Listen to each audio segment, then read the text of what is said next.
Ndị Igbo ibe m biko isiokwu m n'abalị a bụ na Krismas ji aghụghọ bata n'ala Igbo. Tupu m agwa gị aghụghọ o ji bata, ka m kọrọ gị ebe o si bata n'ala Igbo. Krismas si igwu ọcha bata ọma mbara tupu ya weretatụ aka bata n'obodo m si bịa bụ obodo nke Chineke. Krismas batara n'obodo nna m na 1910.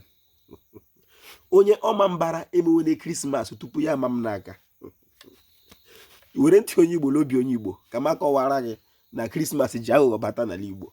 Aha m bụ Mkpachukwu Ojiagbo, a na-akpọ m Oji Ofo. Abụ m onye olu okoro nke dị na ọma ahịa n'obodo nke Chineke. Igbo mma n'uwo. Aga m aga n'iru ma m ekele gị ọha wee eze. Ekelere m ndị nze m ọzọ, ekelere m ndị chiri echi n'ala Igbo, ma ndị dibịa na-agba aja, ma ndị na-agba afa, ma ndị mgbọrọgwụ ma mkpa akwụkwọ. Oji Ofo sị ihe onye chiri ya zere. Ọ bụrụ na anyị na-aga n'iru, achọrọ m ka ị mata na aha ọnwa n'Igbo bụ ọnwa mkpocha. Ọ bụrụ na ewepụcha ọnwa mbụ n'ala Igbo bụ ọnwa Ahanjọkụ, maọbụ ịkpọ ya ọnwa Fijọkụ, ọnwa Ọgọst n'okwu bekee. Ọnwa ọzọ kacha dị mkpa n'ala Igbo bụ ọnwa anyị nọ n'ime ya, mgbe anyị ji ekpocha ubi anyị ka anyị kwadowe ịlaghachi n'ugbo. Ebe m na-esi ekwu eteela olu okoro.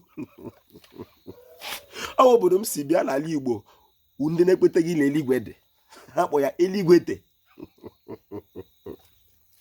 Ihe niile ihe ukwu n'ala nna m wee ebe anyị na-azụta ihe anyị na-eri, anyị akpọ ya ahịa ukwu n'ala Igbo. Ọ ga-adịrị Igbo la mma. Anyị ga-amatarịrị onwe anyị ka anyị were ala anyị ka ihe wee dịrị Igbo la mma. Ekpekwele maka Krismas adọgasị ahụ. Kpọọ ka ala nna gị ka ọ dịrị gị la mma. Igbo mma n'uwo.